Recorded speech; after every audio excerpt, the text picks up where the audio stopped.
네, 안녕하세요. 실무로 통하는 인가초론 파이썬 1강에 오신 여러분들 모두 환영합니다. 네, 저는 가짜연구소 인가초론 팀 신진수입니다.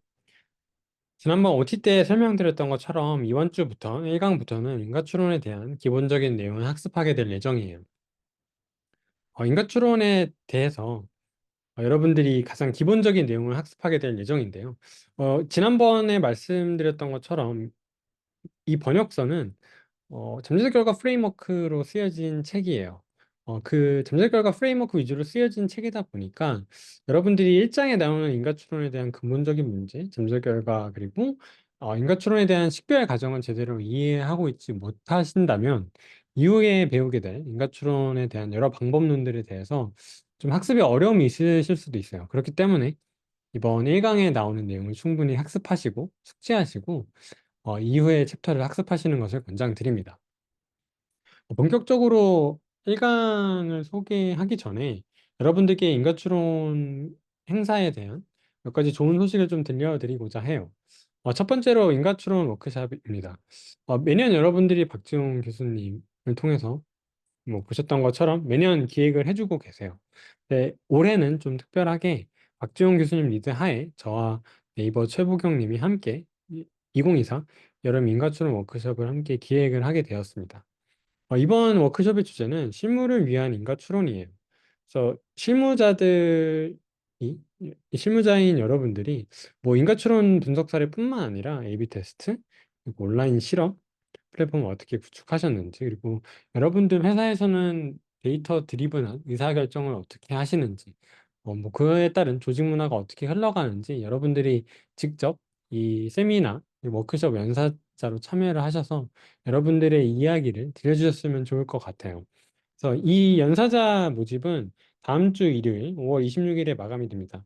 그래서 그 전에 여러분들이 요 왼쪽 하단에 워크숍 연사자 신청 링크를 통해서 신청을 해주시면 돼요.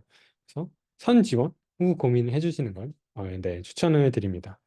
두 번째로는 가짜연구소 인가추론팀 네트워킹 행사예요. 첫 번째로 가짜연구소 인가추론 팀이 여는 첫 행사입니다. 어, 보시는 것처럼 이제 다음 주 토요일 오후 2시에 OPGG 사옥에서 이 행사를 이제 진행하게 될 예정이에요. 단순하게 네트워킹 행사만 하는 것이 아니라 인가추론에 대한 세미나, 뭐 여러 가지 워크샵들이 계획이 되어 있습니다.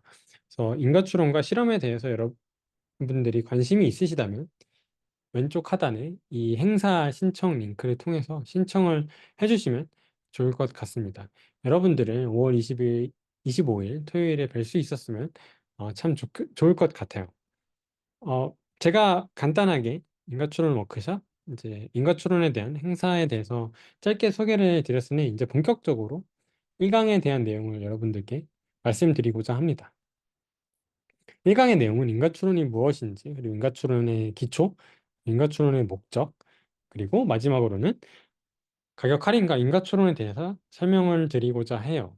가격 할인 예제가 이 책에서는 약간 제가 봤을 때는 조금 실무와 약간 동떨어져 있다고 좀 생각을 해서 제가 나름 좀 재구성을 해봤습니다. 조금 더 실현 가능한 사례로 준비를 했으니 마지막까지 좀 집중해서 이 강의를 들어주시면 좋을 것 같습니다. 오른쪽에 보시는 것처럼 모든 것은 기본에서 시작한다고 하죠. 그만큼 기본이 중요하니 쉬운 내용이더라도 여러분들이 충분히 숙지를 하시면 좋을 것 같습니다. 이 특강을 들으시면서 이번 강의의 내용을 들으시면서 크게 두 가지 정도의 내용을 여러분들이 한번 좀 생각을 해보시는 걸 추천을 드릴게요. 첫 번째로는 개인과 조직에서 인가 추론이 왜 필요한지, 인가 추론이 과연 우리 조직에 왜 필요한지에 대해서 여러분들이 한번 생각을 해보시고, 두 번째로는 결국에 인가 추론도 문제 해결을 위한 도구라고 저는 생각을 합니다.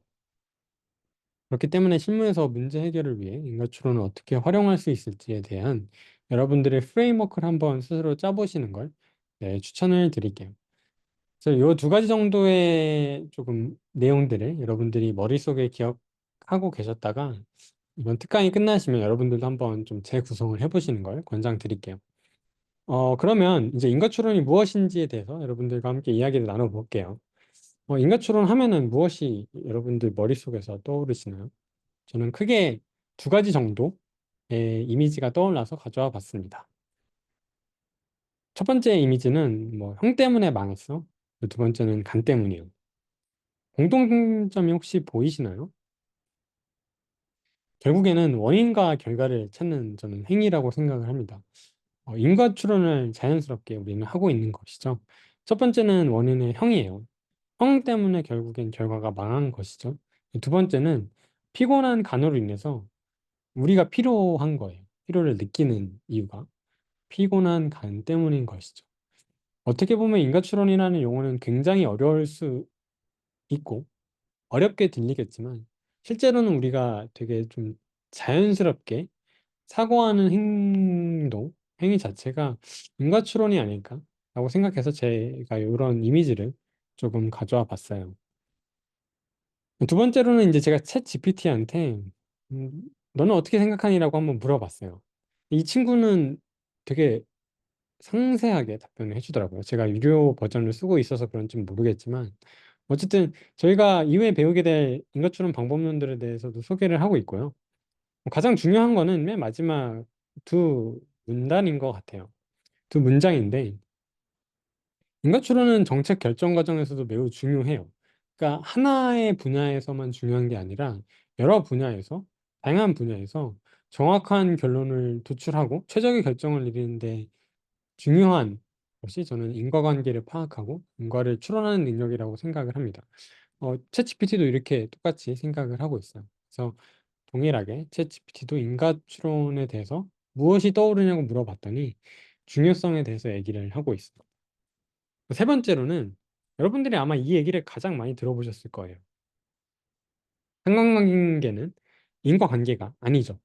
여러분들이 당연히 아실 내용이고 어, 정말 많이 들어보셨을 거라고 생각을 합니다. 그런데 이 책에서도 나오는 것처럼 때로는 인과관계가 상관관계가 때로는 인과관계가 될 수도 있어요. 그럼 언제 될 수 있을까요? 편향이 존재하지 않을 때 상관관계는 때로는 인과관계가 될 수도 있어요. 아래 잠재적 결과 프레임워크 관점에서 쓰여진 편향식을 함께 여러분들과 살펴볼게요. 맨 오른쪽의 편향식이 결국엔 0이 되어 버리면 실질적으로 우리가 구하고자 하는 인과효과가 관측된 처치 효과와 같아지게 되는 과정이 되는 것이죠. 결국에는 편향이 없어지게 된다면 상관관계가 때로는 인과관계가 될 수도 있어요. 이를 잠재적 결과 프레임워크가 아니라 조금 그래프 모델 관점에서도 한번 살펴보도록 할게요. 상관관계가 인과관계가 될 때가 언제인지 그래프 모델을 통해서 좀 살펴보죠. 제가 가격 할인 사례를 이런 식으로 그래프 모델 형태로 조금 재구성을 해봤어요. 가격 할인, 우리가 실질적으로 알고 싶은 것은 가격 할인에 따른 매출 증진의 효과인 것이죠. 결국엔 가격 할인과 매출 증진에 따른 인과적인 관계를 파악하는 것인데요. 실질적으로 이 인과관계를 파악할 때 어렵게 만드는 요인이 하나 있습니다. 뭘까요?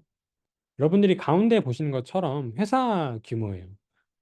우리는 흔히 이를 교란 요인이라고 부릅니다. 때로는 이제 여러분들이 그래프 모델 3.3절에서 학습하신 분기 구조라고도 불러요. 그래서 이러한 교란 요인이 있기 때문에 실질적으로 편향을 유발하는 요인이 있기 때문에 인과관계가 상관관계가 상관관계가 인과관계와 다르게 되는 결과가 발생하게 되는 것이죠. 그러면 어떻게 해서 이제 상관관계가 인과관계가 될 수 있을까요? 여러분들이 가장 잘 아시는 것처럼 처치 배정을 랜덤화하면 됩니다. 흔히 말해서 RCT라고 하죠. 실무에서는 RCT, A/B 테스트를 약간 혼용해서 쓰는데요. 엄밀히 말하면 다른 용어입니다. 그런데 좀 혼용해서 쓰고 있어서 저도 이번 특강에는 A/B 테스트, RCT를 약간 혼용해서 쓸 것 같아서 여러분들께 미리 말씀을 좀 드릴게요. 그러니까 A/B 테스트를 하는 거죠. 결국에는 가격 할인을 랜덤하게 줘버리는 거예요. 그러면 회사 규모에 관계없이 잘 섞이겠죠. 가격 할인을 받은 그룹과 받지 않은 그룹이 결국 평균적으로 비슷해지는 효과가 발생하기 때문에 실험군과 대조군이 비교 가능해집니다. 그러면 결국에 우리가 실질적으로 알고 싶은 가격 할인에 따른 매출 증진의 인과적인 효과를 파악할 수 있게 되는 것이죠. 이 부분에 대한 처치 배정을 랜덤화하는 내용은 어, 다음 특강에서 방태모님과 조인선님이 좀 이 내용에 대해서 발표를 해주실 예정이에요. 그리고 두 번째로는 교란 요인을 조건부화하는 거예요. 회계 분석 관점에서는 통제 변수를 둔다라고 이야기를 이제 하죠. 이게 무슨 말이냐면 결국에는 회사 규모도 뭐 소기업, 중기업, 대기업 이런 식으로 나눠볼 수 있을 거예요. 소기업 안에서는 가격 할인을 받은 그룹과 받지 않은 그룹이 비교 가능해질 수가 있는 것이겠죠. 그 회사 규모에 따라서 그룹을 나누니까요.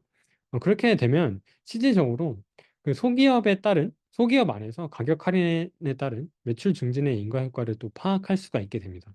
그러니까 이 교란율을 적절히 통제하면 조건부화해서 적절히 통제하게 된다면 우리가 진짜 알고 싶은 가격 할인에 따른 매출 증진의 인과 효과를 파악할 수 있게 돼요. 이 내용은 조금 3장 그리고 4장에서 이제 집중적으로 다룰 예정이니 여기서 이해를 못 하셨다고 하시더라도 이후에서 여러분들이 충분히 이해하실 수 있게 되실 겁니다. 그래서 상관관계가 이런 상황일 때 인과관계가 될 수 있는 것이죠. 그런데 왜 실무자들은 계속 인과관계에 주목을 할까요? 저는 한 크게 세 가지 관점에서 요인에서 왜 실무자들은 상관관계가 아니라 인과관계에 주목하는지 한번 생각을 해봤어요. 일단 지표관 상관관계만으로는 실무자가 제품 문제 해결에 대한 액션을 취할 수가 없어요. 그러니까 단순히 상관관계만 있다고 해서 다음 제품 반영할 때, 이 요인을 바꿔볼까? 라고 해서 액션을 취할 수가 없는 것이죠. 두 번째는 액션과 이어지는 맥락인데요. 상관관계는 중요해요. 물론 중요한 건 맞습니다. 근데 이를 바탕으로 뭐 의사결정에 활용을 할 수 없어요. 그러니까 우리가 이걸 다음번에는 이러한 피처를 바꿔보자는 제안, 의사결정을 할 때 상관관계만으로 할 수 없죠. 결국엔 해결하고 싶은 문제의 원인이 있는데 그 원인을 제대로 짚지 못한다면 인과관계를 파악하지 못한다면 결국엔 의사결정에 활용할 수 없을 거예요. 세 번째로는 성장 측면이에요. 뭐 인가 추론이 성장이랑 무슨 관련이야? 라고 얘기를 하실 수도 있지만 결국에 인가 추론은 인과관계를 바탕으로 조직의 성장을 돕는 역할을 저는 한다고 또 생각을 합니다. 무슨 말이냐면 조직이 원하는 건 유저 경험을 개선시키고 이를 바탕으로 지표를 좀 개선시켜서 제품 성장에 기여를 하는 게 결국엔 큰 사이클의 목적이거든요. 그렇기 때문에 인과관계를 파악해야 원인이 무엇인지 개선할 수 있고 이 원인에 따른 경험을 개선을 함으로써 우리가 궁극적으로 추구하고자 하는 제품 성장에 기여를 할 수 있을 거예요. 그렇기 때문에 이 세 가지 관점에서 실무자들은 상관관계가 아니라 인과관계에 주목한다고 저는 생각을 합니다. 인과추론이 뭔지에 대해서 여러분들께 간략한 인트로덕션을 설명을 드렸고요. 본격적으로 인과추론에 대한 기초 내용을 좀 살펴볼게요. 여러분들이 마블 엔드게임을 보셨는지는 잘 모르겠습니다만 제가 하는 설명이 좀 스포가 안 됐으면 좀 좋겠네요. 그 타노스가 핑거 스냅을 이렇게 해요. 핑거 스냅을 하는 이유 중에 하나가 문제를 인식을 한 것이죠. 타노스는 어떤 문제를 인식을 했냐면 그 마블 유니버스의 인구가 너무 많다라고 인식을 한 거예요. 근데 이 인식이 뭐 단순히 망상에서 근거한 인식이 아니라 왼쪽에 보시는 것처럼 멜서스 이론이라는 영국의 고전 경제학자의 이론을 바탕으로 이제 타노스가 가설을 세운 겁니다. 문제를 인식하고 가설을 세워서 실질적으로 핑거 스냅이라는 실험까지 진행을 한 것이죠. 타노스도 나름 그 실험을 잘 하고 가설을 잘 세우고 자기 자신에 대한 가설을 잘 세우고 실험까지 이어지는 좋은 문제 해결자라고도 볼 수 있어요. 뭐 근데 좋은 방식으로 해결한 건 아니죠. 이 사람을 없앤다는 건 당연히 네, 지탄받아야 마땅하지만 어쨌든 문제 해결의 관점에서는 굉장히 좀 해결의 의지가 강한 사람이라고 볼 수 있어요. 회사에서는 이런 사람들을 아마 좋아할 것 같은데, 네, 뭐 어쨌든 메서스 트랩이라는 이론을 바탕으로 하고 있습니다. 결국엔 인구가 기하급수적으로 증가하게 되면 이 지식 이제 먹는 여러분들이 먹는 이런 생산량을 못 따라가게 돼서 결국에는 재앙을 초래할 거다라는 이론을 기반으로 타노스는 이러한 가설을 세운 것이죠. 근데 결국 이러한 가설을 증명하기 위해서는 핑거 스냅을 받고 없어진 사람과 남은 사람을 비교할 수 있어야 되는데요. 그게 사실 불가능하죠. 그러니까 만약 저는 타노스의 핑거 스냅을 받고 없어졌는데 제가 다시 부활할 수가 없잖아요. 뭐 타임머신이 없으니까 부활할 수가 없어요. 그렇기 때문에 이러한 반사실, 제가 핑거 스냅을 받고 없어졌는데 그 없어진 상황에 대한 없어졌는데 저는 그 받지 않은 상황에 대해서 반사실에 대해서 저는 알 수가 없게 되는 것이죠. 그러니까 하나의 실험의 대상에 대해서 결국엔 서로 다른 잠재적 결과를 알 수 없는 상황이 됩니다. 그렇기 때문에 만약 타노스가 핑거 스냅을 하지 않았더라면이라는 what if에 대한 상황에 대해서 저는 파악할 수가 없습니다. 그래서 인과 추론을 보통 what if에 대한 문제라고도 보통 이야기를 하죠.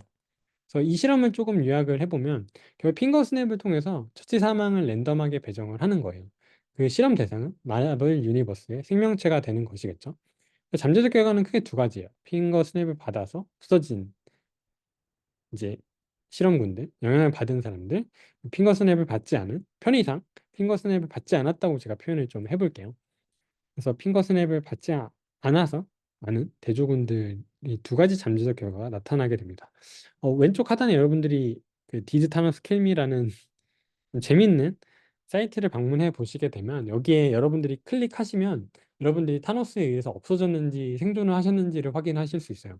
그러니까 이 사이트에서도 보신 것처럼 여러분들은 결국 하나의 잠재적 결과만 관측이 가능한 상황인 것이죠. 이것을 인과 추론의 근본적인 문제라고 이야기를 합니다. 결국엔 동일 대상에 대해서 서로 다른 잠재적 결과는 동시에 관측을 할 수 없다는 게 문제인 것이죠. 그렇기 때문에 개별 관측 효과, 개별 처치 효과가 관측할 수가 없어요. 그 추정을 저희가 할 수가 없는 것이죠. 그래서 이 문제를 결측감 문제라고도 이제 또 보는 시각이 있습니다. 보시게 되면 결국엔 Y0, 그러니까 대조군인데 대조군은 결국 이제 실험군에 대한 그러니까 처치를 받았을 경우에 대한 결과를 저희가 알 수가 없잖아요. 실험군은 또 반대의 결과죠. 처치를 받지 않았을 때의 결과를 알 수 없기 때문에 이 값들은 다 널값이에요. 그래서 결측감 문제라고도 얘기를 합니다. 다시 핑거 스냅 사례로 돌아와서 핑거 스냅을 한 세상, 핑거 스냅이 발생하지 않은 세상이 두 가지의 케이스가 있는 것이죠. 뭐 마블이야 멀티버스가 있기 때문에 뭐 공존을 할 수도 있겠죠. 근데 그런 상황을 좀 제외를 해보고 일반적인 그 하나의 유니버스임을 가정을 해보면 실험군은 이런 생각을 해볼 수 있을 거죠. 만약 이거 핑거 스냅 받지 않고 안 없어졌다면 그죠? 그러면 이건 반사실인 거죠. 실험군에 대한 반사실인 거죠. 대조군도 또 반대로 생각을 해볼 수 있어요. 그래서 반사실이라는 용어가 여기서 나오게 됩니다. What if에 대한 문제 그리고 인과추론에 대한 근본적인 문제를 제가 타노스 예제로 한번 설명을 드렸어요. 그러면 이 인과추론에 대한 근본적인 문제가 발생하는 이유가 뭘까요? 제가 넌지시 가 말씀을 드리긴 했지만 결국엔 우리는 타임스톤이 없어요. 닥터 스트레인지처럼 우리는 타임스톤이 없기 때문에 돌아갈 수가 없죠. 그 시점에 타노스가 핑거 스냅을 한 시점으로 다시 돌아갈 수 없어요. 물론 마블에선 돌아가죠. 뭐 타임머신 타고 타임스톤 뭐 이렇게 타고 돌아가는데 우리는 그럴 수가 없죠. 타임스톤이 없어요, 여러분들. 그렇기 때문에 인과추론에 대한 근본적인 문제가 발생하게 됩니다. 인과추론에 대한 그럼 근본적인 문제가 생겼는데 저는 그냥 뭐 방치할 수는 없잖아요. 결국에는 해결을 해야 되는 거겠죠. 그래서 우리가 실질적으로 구하고 싶지만 관측할 수 없는 인과 추정량이 있는 상황이에요. 현재는 이를 보통 코절 에스티메이트라고 얘기를 합니다. 근데 우리가 실질적으로 타노스 A/B 테스트에서 본 것처럼 결국엔 실험에 대한 데이터가 있는 거예요. 핑거 스냅을 통해 나온 데이터가 있죠. 데이터를 구할 수 있는 통계 추정량, 스태티스티컬 에스티메이트가 있는 상황입니다. 그러면 이거를 최대한 같게 만들면 우리는 우리가 구하고 싶은 인과 추정량을 좀 추정할 수 있게 되죠. 식별을 할 수가 있게 됩니다. 이 과정을 인과 추정량과 통계 추정량이 같아지게 만드는 이 일종의 과정을 식별 과정이라고 해요. 아이덴티피케이션이라고 이야기를 합니다. 이 식별 과정의 핵심은 결국엔 실험군이 반사실 대조군과 실험군의 반사실이 대조군과 최대한 비슷하게 설계를 하는 거예요. 그러니까 실험군에 대한 반사실이 있죠. 근데 반사실을 우리가 관측을 할 수 없어요. 그 일을 대조군과 최대한 비슷하게, 평균적으로 비슷하게 만들어주면 우리는 편향을 제거하고 본질적으로 식별을 할 수가 있게 되는 것이죠. 그래서 이 식별 과정에서는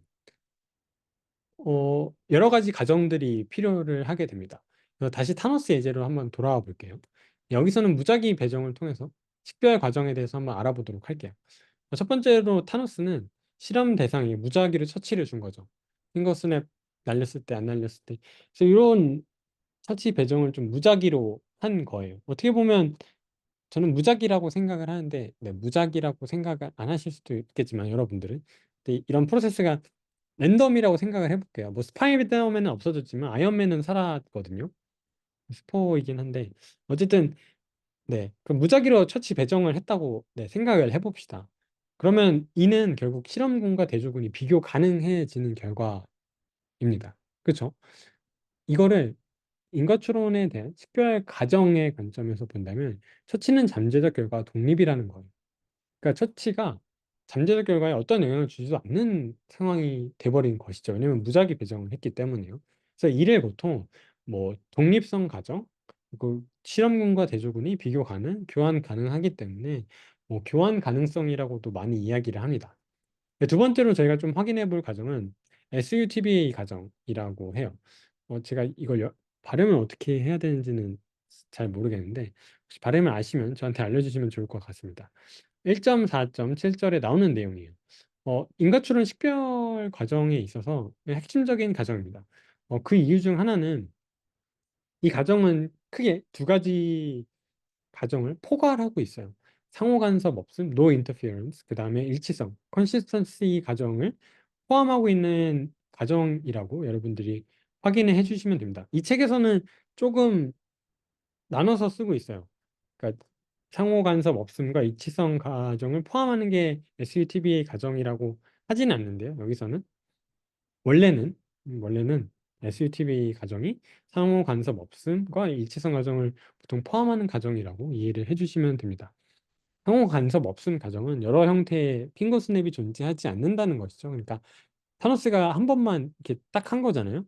결국에는 하나의 처치만 존재를 하는 거예요. 여러 형태, 여러 버전의 처치가 없는 것이죠. 두 번째는 다른 실험 대상의 영향을 받지는 않았어요. 왜냐면 타노스가 이렇게 한번 그 스톤들 다 모아서 한번 딱 핑거스냅 한 건데 그 그냥 없어진 거잖아요. 그러니까 주변의 동료들이 그냥 반쯤 없어진 거예요. 그러니까 다른 실험 대상의 영향을 전혀 받지 않은 케이스인 거죠. 저는 이 실험 자체가 되게 이상적인 실험이다. RCT의 정말 이상적인 최고봉이다라고 생각을 하는데 결국에는 실험 대상에게 무작위로 처치를 배정함으로써 독립성 가정도 만족을 하고 SUTBA 가정도 만족을 함으로써 실질적으로 우리는 인과 효과를 식별할 수가 있게 되는 것이죠. 네. 그래서 타노스가 한 실험이 결국에는 인과추론에 대한 근본적인 문제를 보여주고 있고 또 무작위 배정을 통해서 인과추론에서 가장 중요한 과정이 인과추론의 식별을 잘 보여주고 있다고 저는 생각을 합니다. 근데 앞서 보셨던 것처럼 그 타노스 사례를 보게 되면 AT를 저희는 추정을 한 거예요. 그렇죠? 그러니까 실험군과 대조군, 핑거슨을 받은 실험군과 받지 않은 대조군에 대한 조금 그런 평균 처치 효과를 비교하게 된 것인데요. 이 책에서는 세 가지 처치 효과를 설명을 하고 있습니다. 세 종류의 처치 효과를 설명을 하고 있어요. 첫 번째는 개별 처치 효과, 두 번째는 조건부, 세 번째는 평균 처치 효과인데요. 제가 앞으로는 다 약자만 사용할 거고 이후에 나오게 될 내용들도 다 약자 IT, 뭐 CAT, 그다음에 AT, 또 뒤에 도구 변수에 LAT라고 나옵니다. Local Average Treatment Effect라고 얘기를 하는데요. 라떼죠. 네, 그래서 이러한 처치 효과들이 나오니까 여러분들이 한번 용어를 잘 이해를 해주시면 좋을 것 같아요. 근데 제가 요 설명을 왜 드리냐면 이거를 그냥 뭐 그냥 수식 관점에서 접근하기보다는 이런 식으로 접근을 해보시면 어떨까 싶어요. 저는 이런 식으로 보거든요. 그러니까 크게 두 가지 관점에서 봅니다. 그러니까 개인화와 추정 비용, 어려움의 관점에서 봐요. 그러니까 개별 처치 효과, 평균 처치 효과에서 개별 처치 효과로 가면 갈수록 개인화되는 거죠. 그러니까 결국엔 조건부 처치 효과도 공별량에 따른 공별량, 이제 따른 중에 그룹에 대한 평균 처치 효과인 것이죠. 그렇기 때문에 가면 갈수록 개인화는 잘 돼요. 근데 문제가 뭐냐? 결국에는 개인화로 가면 갈수록 이 추정은 되게 어려워요.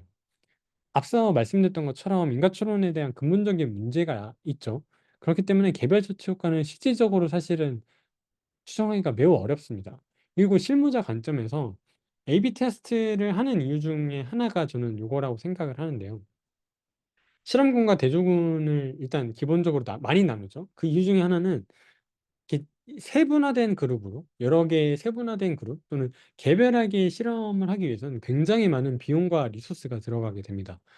그렇기 때문에 추정을 하는데 어렵고 이런 결국엔 이런 리소스가 많이 투입이 되다 보니까 개인화는 잘 될지언정 추정하는 데는 좀 어려움이 있다라고 해서 저는 약간 트레이드 오프 관점에서 이런 처치 효과를 좀 바라봤거든요.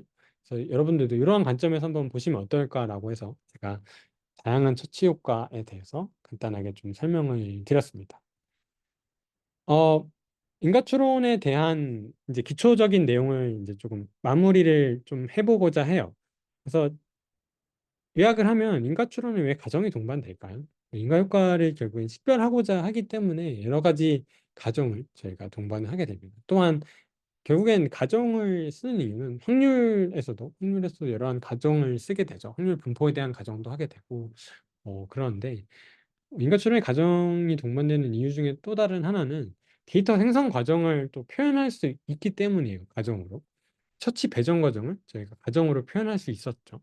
어, 독립성 가정을 통해서 저희가 표현했던 것처럼 인과 효과 식별 그리고 데이터 생성 관점에서 필요하기 때문에 인과 추론에 대한 가정이 동반된다고 보시면 됩니다. 두 번째로는 인과 추론의 근본적인 문제예요. 어, 이 인과 추론에 대해서 근본적인 문제를 타노스 사례로 한번 살펴봤죠. 결국엔 우리는 타임스톤이 없기 때문에 동일한 대상에 대해서 서로 다른 잠재적 결과를 관측할 수가 없게 됩니다. 그렇기 때문에 우리는 결국엔 또 다시 돌아가서 인과 추론에 대한 좀 기본적인 가정을 하게 또 되는 것이죠. 그래서 이를 해결하기 위해서는 실험군의 반사실을 최대한 비슷한 대조군을 구성하는 게 우리의 목표예요. 그러니까 실험군의 반사실을 잘 모사할 수 있는 대조군을 구성하는 게 우리의 할 일이라고 생각하면 돼요. 그래서 여러분들이 앞으로 배우게 될 다음 내용들, 편향을 제거하고 이렇게 만들어 나갈 실험 디자인 방법론들이 여러분들이 앞으로 배우게 될 학습 내용들이에요. 그래서 아래 이미지에 나온 것처럼 여러분들이 인과 추론에 대한 위계라고도 많이 하죠. 그래서 여러분들이 위계에 대한 그런 내용들, 앞으로 배우게 될 내용들이 결국에는 실험군의 반사실과 최대한 비슷한 대조군을 형성하기 위한 과정이라고 네, 보시면 될 것 같습니다.